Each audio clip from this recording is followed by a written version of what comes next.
বৈরী আবহাওয়ায় সমুদ্র বেশ উত্তাল। সাগর পাড়ে বইছে তীব্র বাতাস। স্বাভাবিকের চেয়ে 2 থেকে 3 ফুট উচ্চতায় তীরে আছড়ে পড়ছে ঢেউ।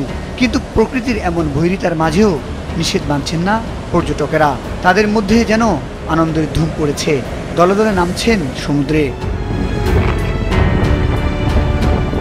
সাগরের গভীর নিম্নচাপের কারণে দেশের সমুদ্র বন্দর ও উপকূল এলাকায় 3 নম্বর সতর্কতা সংকেত জারি করেছে আবহাওয়া অধিদপ্তর।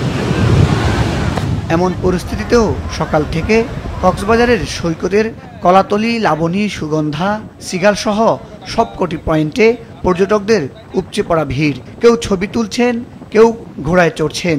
অনেক পর্যটক সমুদ্র স্নানে ঢেউয়ের সঙ্গে খেলায় মেতে উঠছেন। তবে লাইফগার্ড কর্মীরা বলছেন, বারবার বারণ করা সত্ত্বেও পর্যটকেরা তা মানছেন না।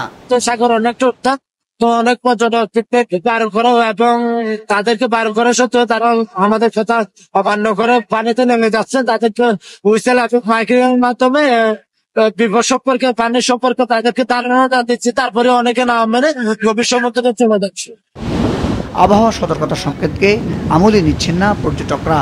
আসলেই হচ্ছে আপনার আনন্দের সাথে কোনো প্রাকৃতিক দুর্যোগ কোনো ফ্যাক্টর না। এই পরিবেশটাকে মানুষ এনজয়ের মাত্রাকে আরো বাড়িয়ে দিয়েছে। দেখতেছি বাতাস হচ্ছে, সমুদ্র উত্তাল, শক্তি ঢেউ হচ্ছে।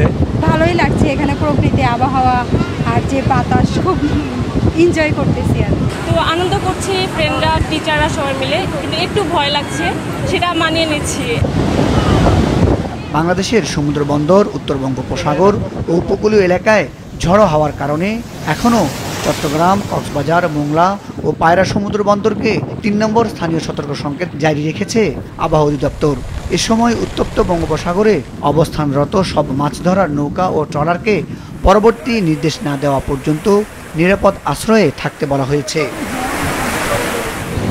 এরই মধ্যে সাগরের সৃষ্ট গভীর নিম্নচাপটি উপকূল অতিক্রম করেছে।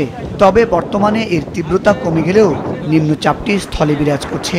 এর মধ্যেও আবহাওয়া অধিদপ্তর সমুদ্র বন্দরগুলোতে 3 নম্বর স্থানীয় সতর্ক সংকেত বহাল রেখেছে। মুজাহিদ সাকিব, মাছরাঙা নিউজ ডেস্ক।